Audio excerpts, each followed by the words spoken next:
네, 아는 기자 시작합니다. 국방부 출입하고 있는 김민곤 기자 나왔습니다. 자, 김 기자. 우선 오늘 발사한 위성으로 촬영을 하면 어느 정도로 잘 보이는 겁니까? 네, 우리 군이 오늘 발사한 정찰 위성의 해상도는 30cm 급입니다. 가로 30, 세로 30cm의 물체가 점 하나로 보인다는 뜻인데요. 어느 정도 수준인지 사진으로 한번 확인을 해보겠습니다. 8년 전에 촬영된 55cm급 해상도의 아리랑 위성 사진입니다. 서울 잠실 롯데월드 글자가 선명하게 보이죠. 오늘 발사한 위성은 이보다 서너 배 더 정확합니다. 30cm 같은 급 위성에서 촬영한 미국 국회의사당 모습입니다.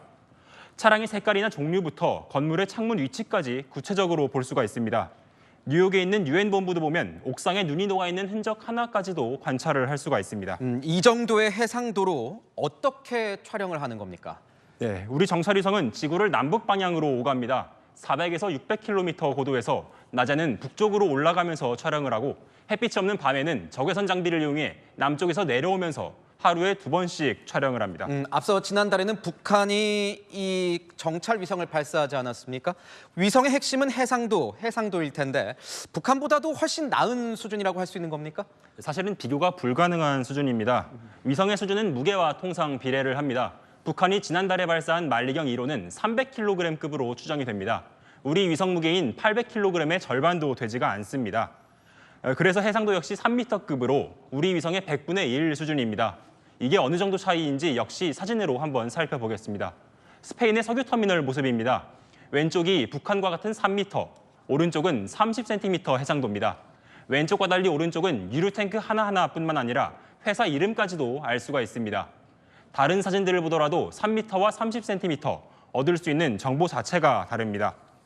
같은 곳을 찍더라도 남북이 얻는 정보의 질이 확연히 다를 수밖에 없다는 겁니다.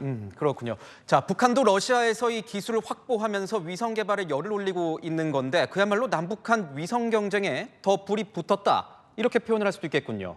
네, 그렇습니다. 북한은 지난달 위성 발사 직후 빠른 기간 안에 추가 발사를 공언해 왔습니다. 우리 정부 당국도 북한이 올해는 추가 발사가 힘들지만 내년엔 가능성이 있다고 판단을 하고 있습니다. 미 우주군이 최근 북한 위성을 무력화하겠다는 뜻을 내비치자 북한은 오늘 주권 국가의 영역을 침범하면 미국 위성들을 제거할 수도 있다며 발끈하기도 했습니다. 그러니까 우리의 이 독자 위성으로 북의 어떤 도발 징후를 좀 더 신속하게 탐지할 수 있게 된 겁니까? 네, 킬체인 역량이 강화됐다 이렇게 표현을 할 수가 있습니다. 킬체인은 북한의 핵미사일 사용 징후가 명백한 경우에 우리 군이 핵심 장비와 목표물을 선제적으로 30분 안에 사격하는 체계를 의미합니다. 이를 위해서는 결국 북한 도발 징후를 포착할 정확한 눈이 중요한데 정찰 위성이 그 역할을 하는 겁니다. 우리 군은 내후년까지 위성 4개를 더 발사할 계획인데요.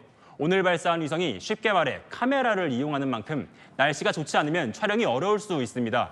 레이더 장비를 이용한 위성을 추가해서 날씨에 관계없도록 촬영을 하겠다는 겁니다.